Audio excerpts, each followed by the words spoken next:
الحمدللہ بسم اللہ الرحمن الرحیم۔ حضرت بندگیمیاں سید خنمیر صدیق-ے-ولایت رضی اللہ عنہ کا سید کبیر کو خط لکھنا۔ ناظرین، حضرت بندگیمیاں سید خنمیر سید السادات رضی اللہ عنہ سے منقول ہے کہ آپ رضی اللہ عنہ نے اس مکتوب کو سید کبیر کے پاس روانہ فرمایا تھا۔ واضح ہو کہ اس روز سے کہ سید محمد علیہ السلام نے خلق کو خدائے تعالیٰ کی طرف سے دعوت شروع فرمائی، مخلوق نے آپ کے ساتھ مخالفت آغاز کی۔ آپ نے فرمایا کہ ان کی مخالفت کا سبب کیا ہے معلوم نہیں ہوتا۔ اگر بندے سے کوئی سہو اور غلطی ہوئی ہے تو مسلمانوں کا فریضہ ہے کہ مومن آپس میں ایک دوسرے کے بھائی ہیں کے لحاظ سے بندے کو آگاہ فرمائے، اور ہم بھی سب کے ساتھ قرآن کی طرف رجوع اور رسول صلی اللہ علیہ وسلم کے ساتھ موافقت کریں گے۔ چنانچہ اللہ تعالیٰ نے فرمایا، پھر اگر تم کسی بات پر جھگڑ پڑو تو اس کو اللہ اور رسول کی طرف رجوع کرو۔ فریقین میں سے جو شخص قرآن اور رسول کی اتباع سے قدم باہر رکھے، اس کا فریضہ ہے کہ توبہ کرے اور خطا سے باز آ جائے اور خدا و رسول کے ساتھ موافقت کرے۔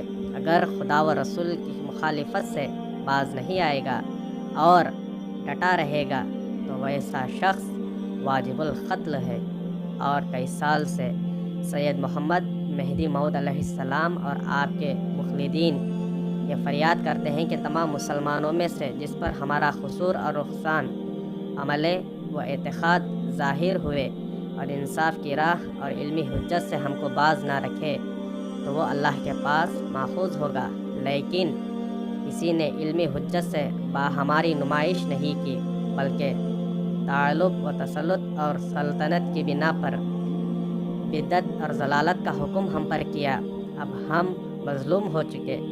اس طرح کے بعض مہدویوں کو مار پیٹ کی اور بعض کو قید کیا اور بعض کو اخراج کی اور مسجدوں کو جلائے، اور ظالموں نے قسم قسم کا ظلم کیا۔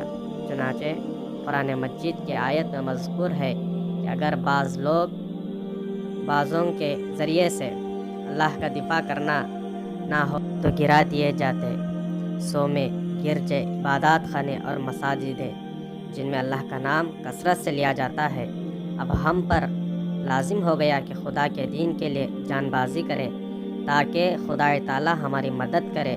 چنانچہ فرمان باری ہے کہ جو شخص خدا کی مدد کرے گا خدا اس کی ضرور مدد کرے گا، اگرچہ کہ ہم تھوڑے اور ضعیف ہیں مگر ہمارا صاحب توانا اور غالب ہے۔ چنانچہ اللہ تعالیٰ فرماتا ہے کہ اللہ بے شک قوی اور غالب ہے۔ شرح مصابیح میں مذکور ہے کہ مہدی علیہ السلام ایک عزیز غالب مرد ہوگا جس کو عارفین ہی پہچانیں گے۔ بحوالہ انصاف نامہ باب اول صفحہ 27۔